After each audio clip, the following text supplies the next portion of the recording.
Hello YouTube, you're looking at 1999 Litespeed Tuscany.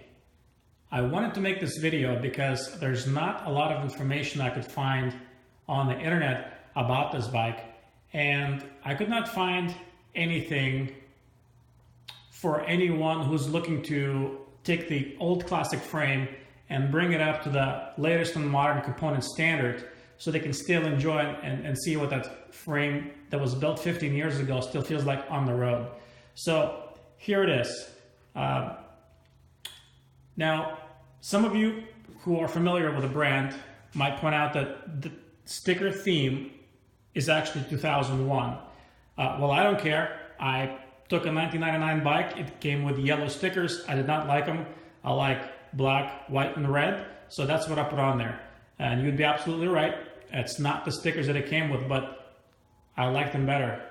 There are some people who take these frames and get frost etched, with the big Litespeed logos, which makes them look really nice. But I wanted to have American classic wheels, kind of make it all American bike with an exception for the crank. There's not a lot of manufacturers other than Shimano who make a crank that is 180 millimeters. So I didn't have much choice there, but other than that, every component on here is American branded. Anyways, I got this frame because I wanted to do long rides, 6 hour rides, and did not want to feel the harshness that the carbon bikes often have. I know it makes a difference on the way the carbon's laid up and et cetera, but I was curious about the bike that I could buy for relatively inexpensive. The frame, this frame right here with the fork was roughly $800, which lets you know that they also maintain their value fairly well. I can turn around and sell this frame with a fork for $800 on eBay, right where I got it. Not a big deal. So in terms of spending the money, you can always get that money out of it without taking a big loss. I think it's a good deal. So I got it for longer rides. I also wanted a bike that I don't really have to baby it when I carry it. When I carry it in my car, when I put it in the trunk, or have my personal stuff, shoes, luggage, whatever. I used to do it with a carbon bike and I scratched up the frame. My tarmac frame got scratched up, even though I was trying to be careful about it, but just having the car with other stuff, things shift.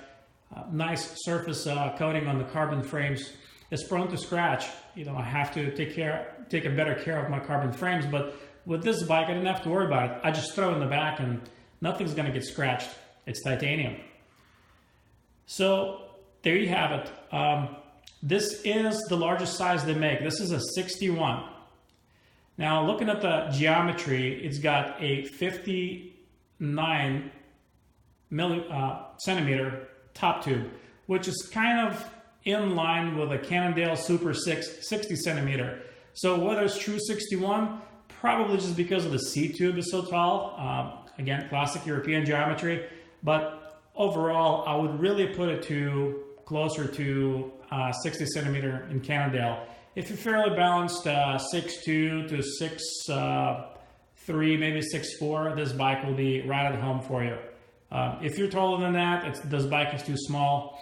And if you're any shorter than that, or you have particularly short legs, there's only so far that the seat post can go into the frame to where you can't reach your pedals.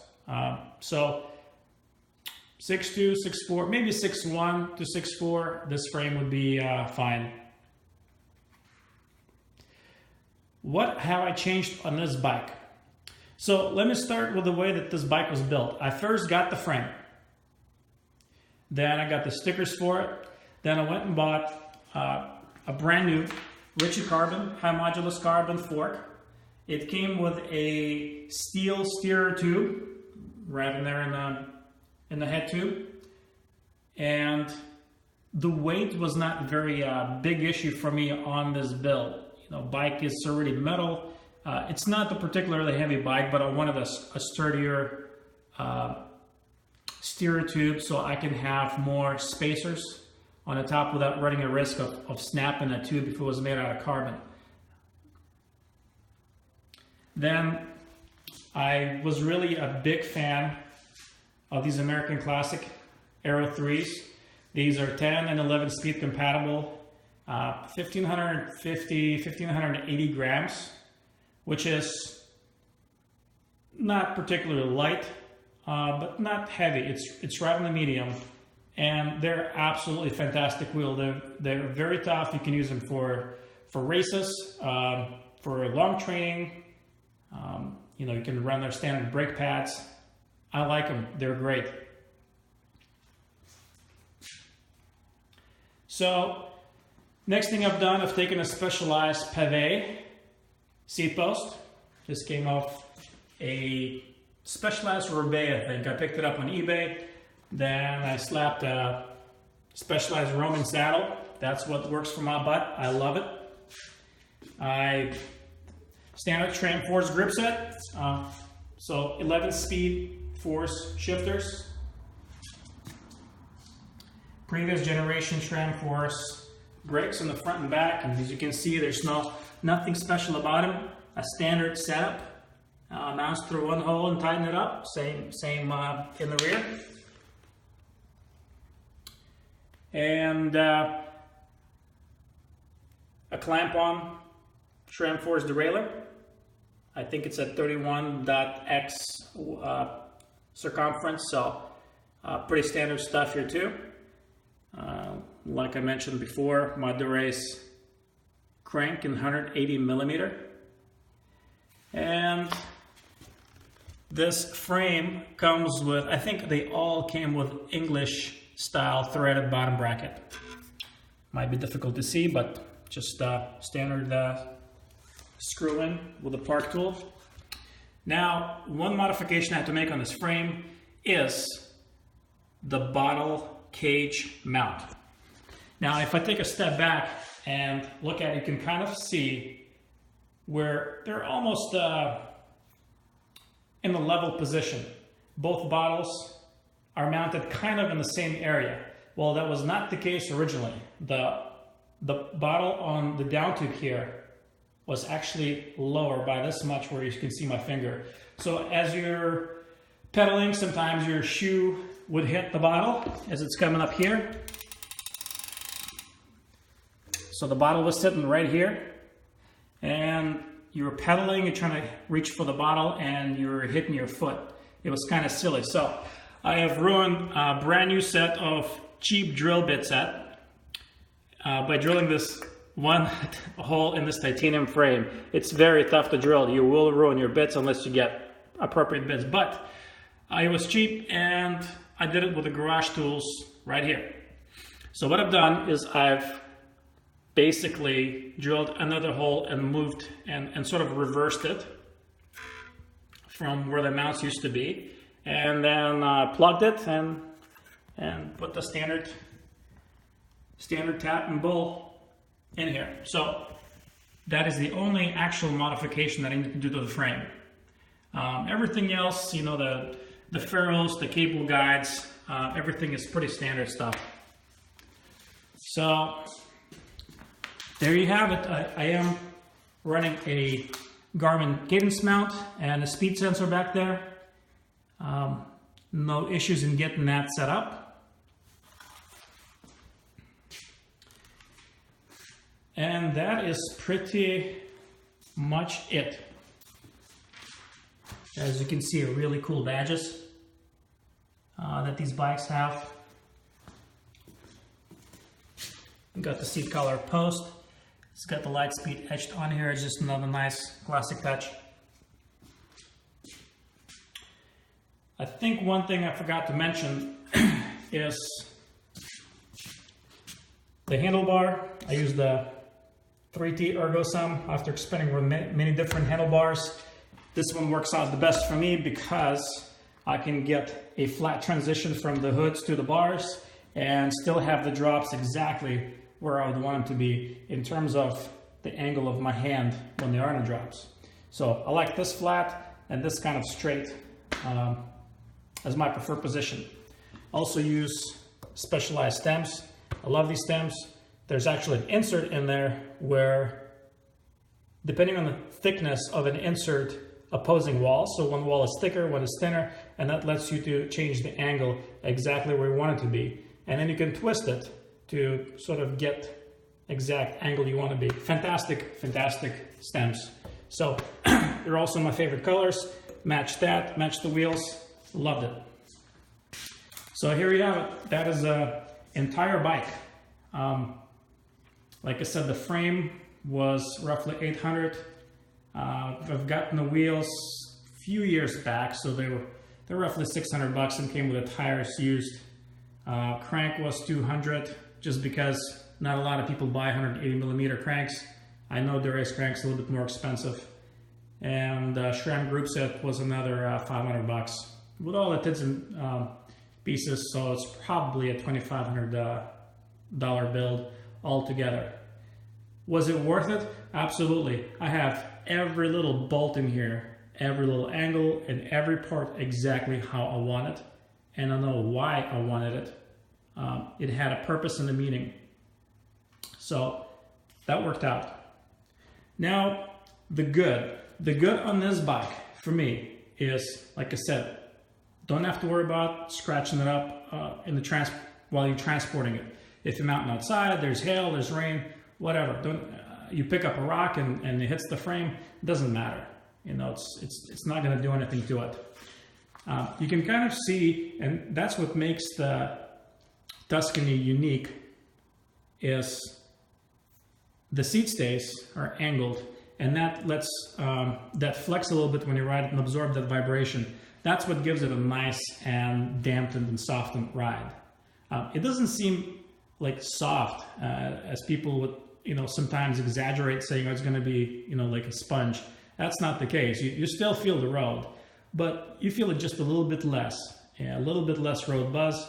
If you're going, if you're going hotter than hell, do it 5 or 6 hours, depending on when you ride it, maybe faster.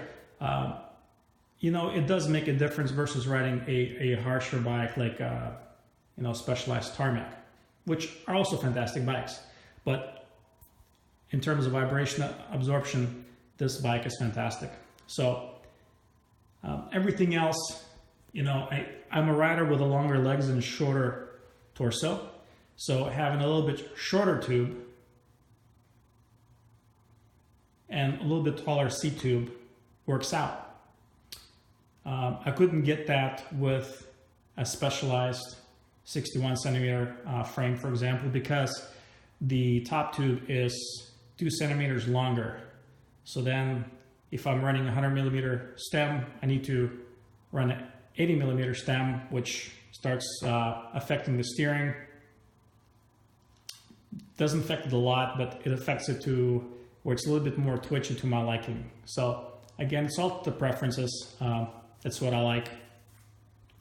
So the bad stuff about this bike, there isn't a whole lot except for where the bottle mount is. Some people argue that the frame is outdated and it's a little bit heavier than the modern bikes today. Yeah, it is true, but it's true, but not by a whole lot. This bike weighs a little bit under 18 pounds. So for 61 centimeter frame, that is not a lot. I'm not a pro cyclist. I don't do this for a living. Cycling is simply my passion, and I like to tinker with things. That under 18 pound bike, it's not going to make a difference to whatever rides that I do or whatever speed that I'll do. So, that's that. And then you have, in comparison to some carbon frames only, for example, Cannondale Super 6 has a very stiff bottom bracket. If you go on the mountains, you go on the climbs, it's not moving anywhere. You're really putting power down to the wheel. This frame is flexier. You can tell the difference in the longer rides that, climbing wears you out just a little bit quicker. Again, not a whole lot. It's just a little bit. I keep saying a little bit, and I realize that the cycling is about a little bit of incremental improvements that make up for the difference. But anyways, there you have it. It's just a little bit faster that I start feeling worn out on this frame versus like in the Super 6. So overall, would I buy this bike again? Absolutely. It is a fantastic bike. It is a fantastic piece of American cycling manufacturing history. As you can see, you can make this bike modern looking. I would not shy away from buying one used. If there's a lot of pictures, you can't find any cracks, and you buy it from a reputable place, and there's some competitive bike stores on eBay that you can buy from that have a returns policy, then yeah, go for it. You'll learn a lot by doing this. I would recommend this again to somebody who wants to have just one bike and they're recreational, want to do weekend or longer rides. For crits, I think this bike is a little bit too soft, and the steering angle is maybe a little too steep. But overall, as if I were to have just the one bike, what a sad world would that be? It would be this bike. Well, thanks for watching, and I hope I gave you what you were looking for. Take care.